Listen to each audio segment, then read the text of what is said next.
Hello दोस्तों, मैं अलका पटेल आप सभी का आपके अपने YouTube channel TGT education point पर स्वागत करती हूँ।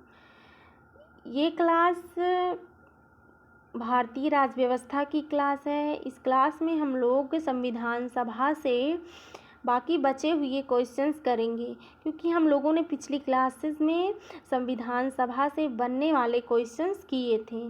तो जो लोग पिछली क्लासेस नहीं देखे हैं वो लोग पिछली क्लासेस देख लें। और हम लोग इस क्लास में जो है आगे क्वेश्चन बढ़ाते हैं, अपने जो बचे हुए क्वेश्चंस हैं संविधान सभा के। तो जो लोग अभी तक चैनल को सब्सक्राइब नहीं किए हैं, क्लास को शेयर कर दीजिए, चैनल को सब्सक्राइब कर दीजिए, ताकि इस क्लास से और लोगों को भी हेल्प मिल सके। तो हम लोग अपने क्वेश्चंस करते हैं। क्वेश्चन 41, पिछली क्लास में हमने क्वेश्चन 40 तक किया था। तो क्वेश्चन 41 करते हैं। भारतीय संविधान सभा की प्रारूप समिति के अध्यक्ष थे। जो भारतीय संविधान सभा की प्रारूप समिति है उसके अध्यक्ष जो थे वो कौन थे? तो उसके अध्यक्ष जो थे वो ऑप्शंस दिया है इसमें। ऑप्शन ए दिया है doctor Rajendra Prasad, option B दिया है जवाहरलाल नेहरू, ऑप्शन सी दिया है doctor BR Ambedkar, option D दिया है पुरुषोत्तम दास टंडन। तो जो भारतीय संविधान सभा की प्रारूप समिति के अध्यक्ष थे वो डॉक्टर BR अम्बेडकर थे। तो इसका जो राइट आंसर होगा वो ऑप्शन नंबर सी होगा। अगला क्वेश्चन देखते हैं। क्वेश्चन नंबर 42 है। संविधान सभा की प्रारूप समिति में सदस्यों की संख्या कितनी थी? ऑप्शंस दिए हैं। ऑप्शन ए दिया है 5, ऑप्शन बी दिया है 7, ऑप्शन सी दिया है 9, ऑप्शन डी दिया है 11। तो जो संविधान सभा के प्रारूप समिति में सदस्यों की संख्या जो थी वो 7 थी। तो जो इसका राइट आंसर होगा वो ऑप्शन नंबर बी होगा। अगला क्वेश्चन है। क्वेश्चन नंबर 43 कह रहा है, निम्नलिखित में से कौन भारतीय संविधान की प्रारूप समिति के सदस्य नहीं थे? इसमें ऑप्शंस दिए हैं। ऑप्शन ए कह रहा है गोपालाचारी आयंगर, और ऑप्शन बी कह रहा है अलादि कृष्णा स्वामी, ऑप्शन सी कह रहा है BR अम्बेडकर, ऑप्शन डी कह रहा है डॉक्टर राजेंद्र प्रसाद। तो कौन भारतीय संविधान की प्रारूपण समिति के सदस्य नहीं थे? तो वो डॉक्टर राजेंद्र प्रसाद नहीं थे। इसका जो राइट आंसर होगा वो ऑप्शन नंबर डी होगा। अगला क्वेश्चन है। क्वेश्चन नंबर 44, निम्नलिखित में से कौन प्रारूप समिति का सदस्य नहीं था? ऑप्शंस दिए हैं इसमें। ऑप्शन ए दिया है जवाहरलाल नेहरू, ऑप्शन बी दिया है मोहम्मद सदाउल्लाह, और ऑप्शन सी दिया है KM मुंशी, ऑप्शन डी दिया है गोपाल स्वामी आयंगर। तो जो प्रारूप समिति के सदस्य नहीं थे वो जवाहरलाल नेहरू नहीं थे। तो जिसका राइट आंसर होगा वो ऑप्शन नंबर ए होगा। अगला क्वेश्चन है। क्वेश्चन नंबर 45, संविधान की प्रारूप समिति के समक्ष प्रस्तावना का प्रस्ताव किसने रखा था? ऑप्शंस दिए हैं। ऑप्शन ए कह रहा है doctor BR Ambedkar, option B कह रहा है BN राव, ऑप्शन सी कह रहा है महात्मा गांधी, ऑप्शन डी कह रहा है जवाहरलाल नेहरू। तो संविधान की प्रारूप समिति के समक्ष जो प्रस्तावना का प्रस्ताव था वो किसने रखा था? तो वो जवाहरलाल नेहरू ने रखा था। तो इसका राइट आंसर होगा ऑप्शन नंबर डी। अगला क्वेश्चन है। क्वेश्चन नंबर 46 है, संविधान सभा में सभी निर्णय किस आधार पर लिए गए? ऑप्शंस दिए हैं। ऑप्शन ए कह रहा है एकता और अखंडता, ऑप्शन बी कह रहा है बहुमत, ऑप्शन सी कह रहा है सर्वसम्मति, ऑप्शन डी कह रहा है सहमति और समायोजना। तो संविधान सभा में सभी निर्णय जो लिए गए किस आधार पर? सहमति और समायोजना के आधार पर लिए गए थे। तो इसका राइट आंसर होगा ऑप्शन नंबर डी। अगला क्वेश्चन है। क्वेश्चन नंबर 47 कह रहा है, संविधान सभा में उद्देश्य प्रस्ताव किसने प्रस्तुत किया? ऑप्शंस दिए हैं। ऑप्शन ए कह रहा है सच्चिदानंद सिन्हा, ऑप्शन बी कह रहा है doctor BR Ambedkar, option C कह रहा है जवाहरलाल नेहरू, ऑप्शन डी कह रहा है आचार्य JB कृपलानी। तो संविधान सभा में उद्देश्य प्रस्ताव किसने प्रस्तुत किया था? तो वो जवाहरलाल नेहरू ने किया था। इसका राइट आंसर होगा ऑप्शन नंबर सी। अगला क्वेश्चन है। क्वेश्चन नंबर 48, भारतीय संविधान सभा की संघीय शक्ति समिति के अध्यक्ष कौन थे? ऑप्शंस दिया है। ऑप्शन ए दिया है ऑप्शन ए दिया है सरदार पटेल, ऑप्शन बी दिया है doctor BR Ambedkar, option C दिया है अल्लादी कृष्णा स्वामी अय्यर। ऑप्शन डी दिया है पंडित जवाहरलाल नेहरू। तो जो है भारतीय संविधान सभा की संघीय शक्ति समिति के अध्यक्ष जो थे वो पंडित जवाहरलाल नेहरू थे। तो जो इसका राइट आंसर होगा वो ऑप्शन नंबर डी होगा। अगला क्वेश्चन देखते हैं। क्वेश्चन नंबर 49 कह रहा है भारतीय संविधान को अपनाया गया, ठीक, किसके द्वारा अपनाया गया? इसमें दिया है ऑप्शन संविधान सभा द्वारा, बी है गवर्नर जनरल द्वारा, सी है ब्रिटिश संसद द्वारा, डी है भारतीय संसद द्वारा। तो जो भारतीय संविधान को अपनाया गया वो संविधान सभा द्वारा। तो इसका राइट आंसर जो होगा वो ऑप्शन नंबर ए होगा। अगला क्वेश्चन है 50। भारत को एक संविधान देने का प्रस्ताव संविधान सभा द्वारा पारित किया गया था। कब पारित किया गया था? ऑप्शन है, ऑप्शन ए है जनवरी 22, 1946 को, ऑप्शन बी है 22 जनवरी 1947 को, ऑप्शन सी है 20 जनवरी 1947, ऑप्शन डी है 26 जुलाई 1946 को। तो भारत को एक संविधान देने का प्रस्ताव संविधान सभा द्वारा 22 जनवरी 1947 को पारित किया गया। तो जो इसका राइट आंसर होगा वो ऑप्शन नंबर बी होगा। अगला क्वेश्चन है क्वेश्चन नंबर 51। संविधान निर्मात्री सभा में राष्ट्रध्वज संबंधी तदर्थ समिति के अध्यक्ष कौन थे? ऑप्शन है, ऑप्शन ए कह रहा है doctor Rajendra Prasad, option B कह रहा है के.एम. मुंशी, ऑप्शन सी कह रहा है doctor B R. Ambedkar, option D कह रहा है जवाहरलाल नेहरू। तो इसमें जो राइट आंसर होगा वो क्या होगा? संविधान निर्मात्री सभा में राष्ट्रध्वज संबंधित तदर्थ समिति के जो अध्यक्ष थे वो डॉक्टर राजेंद्र प्रसाद। तो इसका जो राइट आंसर होगा वो ऑप्शन नंबर ए होगा। अगला क्वेश्चन देखते हैं।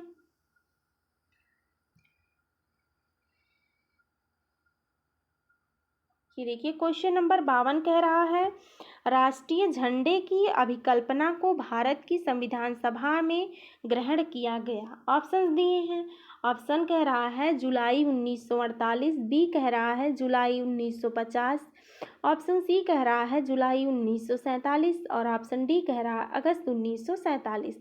तो राष्ट्रीय झंडे की अभिकल्पना को भारत की संविधान सभा ने जुलाई 1947 को ग्रहण किया था। इसका राइट आंसर जो होगा वो ऑप्शन नंबर सी होगा। अगला क्वेश्चन है क्वेश्चन नंबर 53। भारतीय संविधान सभा ने भारतीय राष्ट्रीय ध्वज की रूपरेखा को अंगीकार किया, कब किया था? ऑप्शंस दिए हैं। ऑप्शन ए कह रहा है 23 अगस्त 1947 को, ऑप्शन बी कह रहा है 13 सितंबर 1947 को, ऑप्शन सी कह रहा है 15 अगस्त 1947, ऑप्शन डी कह रहा है 22 जुलाई 1947। तो भारतीय संविधान सभा ने भारतीय राष्ट्रीय ध्वज की रूपरेखा को 22 जुलाई 1947 को अंगीकृत किया। तो इसका राइट आंसर क्या होगा? Option number D. अगला क्वेश्चन देखते हैं। क्वेश्चन नंबर 54 कह रहा है संविधान सभा ने संविधान को अंतिम रूप से किस दिन पारित किया? ऑप्शंस हैं। ऑप्शन ए है 15 अगस्त 1947, ऑप्शन बी है 15 दिसंबर 1948, ऑप्शन सी है 26 नवंबर 1949 और ऑप्शन डी है 26 जनवरी 1950। तो संविधान सभा ने अंतिम रूप से किस दिन संविधान को जो है पारित किया था? तो वो 26 नवंबर 1949 को। तो जो इसका राइट आंसर होगा वो क्या होगा? इसका राइट आंसर होगा ऑप्शन नंबर सी, 26 नवंबर 1949 को। अगला क्वेश्चन है संविधान सभा अंतिम रूप से किस दिन आखिर बार मिली? ठीक, ऑप्शन इसमें है। ऑप्शन ए दिया है 26 नवंबर 1949, ऑप्शन बी है 5 दिसंबर 1949, ऑप्शन सी है 24 जनवरी 1950, ऑप्शन डी है 25 जनवरी 1950। तो संविधान सभा का अंतिम रूप से किस दिन आखिरी बार मिली? तो ये था 24 जनवरी 1950 को। तो इसका राइट आंसर होगा ऑप्शन नंबर सी। और इसमें देखिए संविधान सभा ने संविधान को अंतिम रूप से किस दिन पारित किया? 26 नवंबर 1949 को। ठीक, दोनों बात जो है आप लोग ध्यान से दोनों क्वेश्चन देखिएगा। अगला क्वेश्चन देखते हैं। क्वेश्चन नंबर 56 कह रहा है संविधान सभा के कितने उपस्थित सदस्यों ने संविधान पर हस्ताक्षर किया? ठीक, ऑप्शंस इसमें दिए हैं। ऑप्शन ए कह रहा है 262, ऑप्शन बी कह रहा है 284, ऑप्शन सी कह रहा है 287, ऑप्शन डी कह रहा है 289। तो संविधान सभा में कितने उपस्थित सदस्यों ने संविधान पर हस्ताक्षर किया? वो थे 284 सदस्य। तो इसका राइट आंसर होगा ऑप्शन नंबर बी। अगला क्वेश्चन है, क्वेश्चन नंबर 57 है, संविधान सभा द्वारा अंतिम रूप से पारित संविधान में कुल कितने अनुच्छेद और अनुसूचियां थीं? ठीक, जो संविधान सभा द्वारा अंतिम रूप से पारित संविधान में कुल कितने अनुच्छेद थे? अनुच्छेद जो थे वो 395 थे और अनुसूचियां जो थी वो 8 अनुसूचियां थी। तो जो इसका राइट आंसर होगा वो क्या होगा? इसका राइट आंसर होगा ऑप्शन नंबर सी, 395 अनुच्छेद और 8 अनुसूचियां। अगला क्वेश्चन है, क्वेश्चन नंबर 58 कह रहा है, संपूर्ण भारतीय संविधान के निर्माण में संविधान सभा को कितना समय लगा? ऑप्शंस इसमें दिए हैं। ऑप्शन ए कह रहा है 2 वर्ष 7 माह 23 दिन, ऑप्शन बी कह रहा है 2 वर्ष 11 माह 18 दिन, ऑप्शन सी कह रहा है 2 वर्ष 11 माह 14 दिन, ऑप्शन डी कह रहा है 2 वर्ष 11 माह 23 दिन। तो संपूर्ण भारतीय संविधान के निर्माण में कितना समय लगा था? तो वो 2 वर्ष 11 माह 18 दिन लगा था। ठीक, तो इसका राइट आंसर होगा ऑप्शन नंबर बी। अगला क्वेश्चन है, क्वेश्चन नंबर 59, किस दिन से संविधान सभा का अंतरकालीन संसद के रूप में आविर्भाव हुआ? ऑप्शंस इसमें दिए हैं। ऑप्शन ए कह रहा है 24 जनवरी 1950, ऑप्शन बी कह रहा है 25 जनवरी 1950, ऑप्शन सी कह रहा है 26 जनवरी 1950, ऑप्शन डी कह रहा है 18 फरवरी 1950। तो 26 जनवरी 1950 से संविधान सभा का अंतरकालीन संसद के रूप में आविर्भाव हुआ। तो इसका जो राइट आंसर होगा वो क्या होगा? ऑप्शन नंबर सी होगा। अगला क्वेश्चन है, क्वेश्चन नंबर 60 कह रहा है, जिस संविधान सभा द्वारा भारत के संविधान का अधिनियमन किया गया उसके सदस्य कौन थे? ऑप्शंस है, ऑप्शन ए कह रहा है गवर्नर जनरल द्वारा नामित सदस्य थे, ऑप्शन बी कह रहा है राजनीतिक दलों द्वारा नामित, ऑप्शन सी कह रहा है विभिन्न प्रांतों की विधानसभाओं द्वारा नामित, ऑप्शन डी कह रहा है लोगों द्वारा सीधे निर्वाचित। तो संविधान सभा द्वारा भारत के संविधान का जो अधिनियमन किया गया उसके जो सदस्य थे वो विभिन्न प्रांतों की विधान सभाओं द्वारा नामित थे। तो इसका राइट आंसर होगा ऑप्शन नंबर सी। अगला क्वेश्चन है, क्वेश्चन नंबर 61 है, भारत के लिए संविधान सभा की रचना हेतु संविधान सभा का विचार निम्नलिखित में से सर्वप्रथम किसने प्रस्तुत किया? देखिए, भारत के लिए जो संविधान सभा की रचना हेतु संविधान सभा का विचार था वो किसने प्रस्तुत किया? तो ऑप्शन से इसमें ऑप्शन ए कह रहा है स्वराज पार्टी ने 1924 में, बी कह रहा है कांग्रेस पार्टी ने 1936 में, सी कह रहा है मुस्लिम लीग ने 1942 में, डी है सर्वदल सम्मेलन ने 1946 में। तो किसने सर्वप्रथम जो है संविधान सभा का विचार जो है प्रस्तुत किया था? तो स्वराज पार्टी ने 1924 में। इसका राइट आंसर होगा ऑप्शन नंबर ए। अगला क्वेश्चन है, क्वेश्चन नंबर 62, भारतीय संविधान सभा के प्रथम दिन के अधिवेशन की अध्यक्षता इन्होंने की थी। ऑप्शंस है किसने की थी? ए दिया है डॉक्टर राजेंद्र प्रसाद, बी दिया है पंडित जवाहरलाल नेहरू, सी दिया है डॉक्टर बी.आर. अम्बेडकर, डी दिया है डॉक्टर सच्चिदानंद सिन्हा। तो भारतीय संविधान सभा के प्रथम दिन के अधिवेशन की अध्यक्षता जो थी वो डॉक्टर सच्चिदानंद सिन्हा की थी। ठीक, तो इसका जो राइट आंसर होगा वो ऑप्शन नंबर डी होगा। अगला क्वेश्चन है,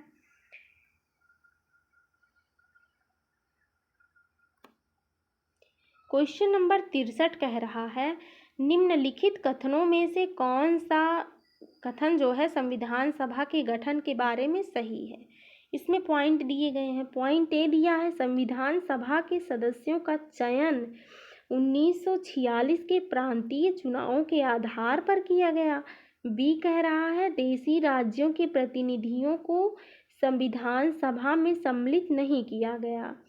तीसरा पॉइंट कह रहा है संविधान सभा के भीतर विचार विमर्श जनता द्वारा व्यक्त की गई रायों से प्रभावित नहीं होता है। और जो फोर्थ कह रहा है वो कह रहा है सामूहिक सहभागिता का भाव उत्पन्न करने के लिए जनता से सुझाव मांगे गए थे। तो इसमें जो राइट है वो क्या है? संविधान सभा के गठन के बारे में जो बातें कही गई हैं, इन चारों पॉइंट से जो सही बातें हैं वो क्या है? इसमें सही बातें यही हैं कि संविधान सभा के सदस्यों का जो चयन था वो 1946 के प्रांतीय चुनावों के आधार पर किया गया था। ठीक, और बाकी जो दूसरा दिया है, देशी राज्यों के प्रतिनिधियों को संविधान सभा में सम्मिलित नहीं किया गया, ये गलत है। तीसरा पॉइंट जो दिया है, संविधान सभा के भीतर विचार विमर्श जनता द्वारा व्यक्त की गई रायों से प्रभावित नहीं होता, ये पॉइंट भी गलत है। फोर्थ पॉइंट जो है वो देखिए, सामूहिक सहभागिता का भाव उत्पन्न करने के लिए जनता से सुझाव मांगे गए थे, तो ये पॉइंट भी सही है। तो इसमें जो राइट पॉइंट है वो क्या है? इसमें जो राइट पॉइंट है वो फर्स्ट है और फोर्थ है। तो जो इसमें सही है वो क्या है? इसका जो सही भाग है वो क्या है? इसका जो सही भाग है वो 1 और 4 है। ठीक, राइट आंसर होगा ऑप्शन नंबर डी। अगला क्वेश्चन देखते हैं। क्वेश्चन नंबर 64 कह रहा है, निम्नलिखित कथनों में से कौन सा कथन एक सही है? ऑप्शंस दिए हैं इसमें। ऑप्शन ए कह रहा है वर्ष 1946 में प्रांतीय सभाओं द्वारा भारत की संविधान सभा चुनी गई। बी कह रहा है जवाहरलाल नेहरू, M.A. जिन्ना और सरदार वल्लभ भाई पटेल भारत की संविधान सभा के सदस्य थे। सी कह रहा है भारत की संविधान सभा का प्रथम अधिवेशन जनवरी 1947 में हुआ। डी कह रहा है भारत का संविधान 26 जनवरी 1950 को अंगीकृत किया गया। तो जो इसमें राइट है वो क्या है? इसमें जो राइट पॉइंट है वो क्या है? वर्ष 1946 में प्रांतीय सभाओं द्वारा भारत की संविधान सभा चुनी गई थी, यही पॉइंट इसका सही है। तो इसका राइट आंसर होगा ऑप्शन नंबर ए। अगला क्वेश्चन है क्वेश्चन नंबर 65।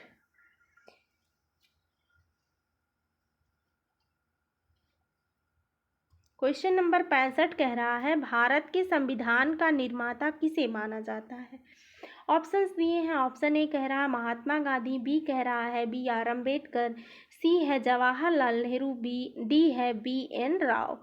तो भारत के संविधान का निर्माता जो माना जाता है वो B.R. अम्बेडकर को।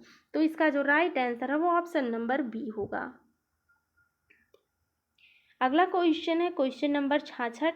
संविधान पांडुलेखन समिति का निम्नलिखित में से कौन सा सदस्य नहीं था? ऑप्शंस दिए हैं। ऑप्शन ए दिया है मोहम्मद सादुल्लाह, ऑप्शन बी है जवाहरलाल नेहरू, सी है A.K. अय्यर और डी है K.M. मुंशी। तो संविधान पांडुलेखन समिति का सदस्य नहीं थे कौन? जवाहरलाल नेहरू नहीं थे। तो इसका जो राइट आंसर है वो ऑप्शन नंबर बी है। अगला क्वेश्चन है 67। भारत का संविधान लागू हुआ था, कब लागू हुआ? इसमें दिया है 26 जनवरी 1950 को, बी दिया है 26 जनवरी 1952, सी दिया है 15 अगस्त 1948, डी दिया है 26 नवंबर 1949। तो भारत का जो संविधान लागू हुआ वो 26 जनवरी 1950। तो इसका जो राइट आंसर होगा वो ऑप्शन नंबर ए होगा। अगला क्वेश्चन है 68 नंबर का, संविधान को 26 जनवरी के दिन लागू करने का निर्णय इसलिए किया गया क्योंकि? देखिए, जो संविधान का जो लागू करने का दिन 26 जनवरी किया गया वो किस लिए किया गया? इसमें पॉइंट दिए हैं। पॉइंट 1 दिया है कांग्रेस ने इस तिथि को 1930 में स्वतंत्रता दिवस के रूप में मनाया था। बी कह रहा है इस तिथि को 1942 में भारत छोड़ो आंदोलन प्रारंभ किया गया था। सी कह रहा था कि यह एक शुभ दिन था। डी कह रहा है इनमें से कोई नहीं। तो संविधान को 26 जनवरी के दिन लागू करने का निर्णय लिया गया वो इसलिए लिया गया क्योंकि कांग्रेस ने इस तिथि को 1930 में स्वतंत्रता दिवस के रूप में मनाया था। तो जो इसका राइट आंसर होगा वो ऑप्शन नंबर ए होगा। अगला क्वेश्चन देखते हैं। क्वेश्चन नंबर 69 कह रहा है भारतीय संविधान सभा में महिला सदस्यों की कुल कितनी संख्या थी? ऑप्शंस इसमें दिए हैं। ऑप्शन ए दिया है 10, बी दिया है 12, सी दिया है 13 और ऑप्शन डी दिया है 15। तो संविधान सभा में महिला सदस्यों की जो संख्या थी वो 15 थी। तो इसका जो राइट आंसर है वो ऑप्शन नंबर डी, संविधान सभा में जो महिलाएं थी उनकी संख्या 15 थी।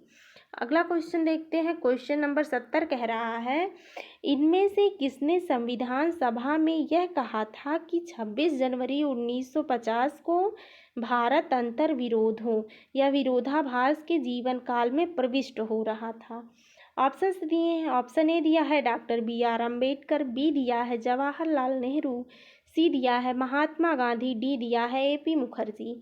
तो किसने संविधान सभा में यह कहा था कि 26 जनवरी 1950 को भारत जो है वो विरोधाभास के जीवन काल में प्रविष्ट हो रहा था?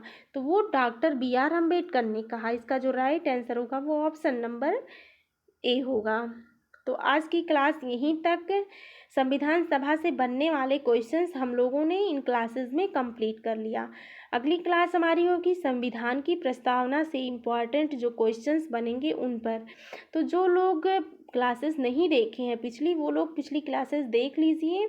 और अगर आप लोग अभी तक चैनल को सब्सक्राइब नहीं किए हैं तो सब्सक्राइब कर दें, बेल आइकन को प्रेस कर दें ताकि आप लोगों को क्लासेस की नोटिफिकेशंस मिलती रहे।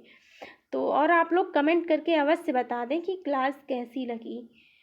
मिलते हैं अगली क्लास में। आप लोग अपना ध्यान रखिए और अपनी मेहनत से जो है अपनी तैयारी कीजिए, अपनी पढ़ाई को जो है बरकरार रखिए। अगली क्लास में मिलते हैं, तब तक के लिए जय हिंद।